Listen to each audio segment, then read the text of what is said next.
গাজীপুর ৬ আসনকে স্বাগতম জানিয়ে মত বিনিময় সভাটি করার উদ্দেশ্য হল যে নির্বাচন কমিশন থেকে বাগেরহাট থেকে একটি আসন কাটিয়ে গাজীপুরে একটি আসন বাড়ছে। একসময় গাজীপুরে আসন ছিল ৪টি, জনসংখ্যার বৃদ্ধির সাথে সাথে গাজীপুরে আসন হয়েছে ৫টি। ঢাকাতে আসন অনেক বাড়ছে, এবার বাড়ে নাই, কিন্তু গাজীপুরে আরেকটি আসন বাড়িয়েছে, সেটা বাগেরহাট থেকে কেটে আনা হয়েছে। এই কাটার কারণে বাগেরহাটে দেখা গেছে যে আন্দোলন সংগ্রাম অনেকেই করেছে, কিন্তু আমাদের গাজীপুরে যে আমরা একটি নতুন আসন পেয়েছি, এই কারণে আমাদের মধ্যেও একটা উৎসাহ উদ্দীপনা সৃষ্টি হয়েছে।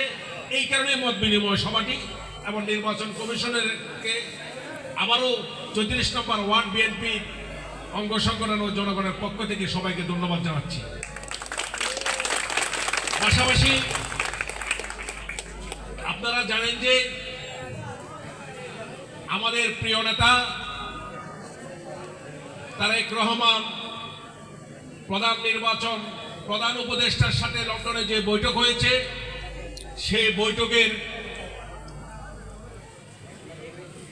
ধারাবাহিক অনুযায়ী আগামী ফেব্রুয়ারিতে জাতীয় সংসদ নির্বাচন হওয়ার কথা। এই জাতীয় সংসদ নির্বাচনটির জন্য আপনারা লক্ষ্য করছেন যে বিভিন্ন সময়ে বিভিন্ন রকম তাল বাহানা করে অনেক ষড়যন্ত্র চলছে।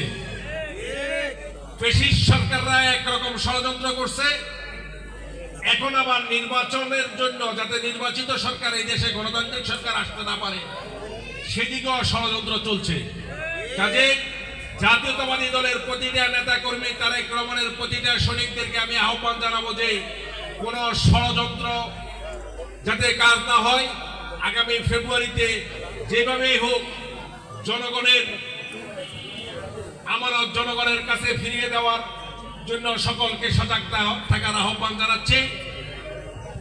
পাশাপাশি আমি 1989 সাল থেকে জাতীয়তাবাদী ছাত্র দলের মাধ্যমে আমার রাজনৈতিক পথ চলা, এই পর্যন্ত একদিনের জন্য আমি দলের কর্মকাণ্ড থেকে বিরত থাকি নাই। এই দল করতে গিয়ে, ফ্যাসিস্ট সরকার বিরোধী আন্দোলন করতে গিয়ে আমি বিভিন্ন সময় বিভিন্ন নির্যাতনের শিকার হয়েছি। গাছায় একটি প্রোগ্রামে আমি একবার বলে গিয়েছিলাম যে দেশনেত্রী বেগম খালেদা জিয়ার দোয়ার একটি প্রোগ্রামে রাসেল বোধ মনে আছে যে বলছিলাম যে একটি চিঠি দিয়েছে মাত্র বেনজিরকে একটি চিঠি দিয়েছে দুদক, এতে বেনজির পলায়ে গেছে। কিন্তু জাতীয়তাবাদী দলের আদর্শের নেতা কর্মীরা শয়ে শয়ে মামলা খাইয়ে নির্যাতনের শিকার হয়ে পরের দিনও কিন্তু আমার শহীদ জিয়ার আদর্শের কথা বলেছে। আমরা কোন নির্যাতনকে নির্যাতন হিসাবে ভাবি নাই। আমরা চিন্তা করেছি যে এটাই আমাদের আদর্শ, এটাই গণতান্ত্রিক আন্দোলনে আমরা সব সময় সজাগ ছিলাম, ভবিষ্যতেও থাকবো।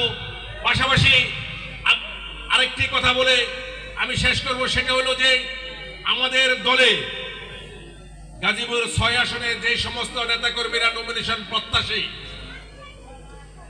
আমি আপনাদেরকে সাথে নিয়ে দেশনেত্রী বেগম খালেদা জিয়া, আমাদের প্রিয় নেতা তারেক রহমান ধানের শীষ যার হাতে তুলে দিবে, আমি আপনাদেরকে সাথে নিয়ে কাজ করতে ইচ্ছুক, এই আশা প্রত্যাশা ব্যক্ত করে এখানে বিদায় নিচ্ছি। সবাইকে ধন্যবাদ।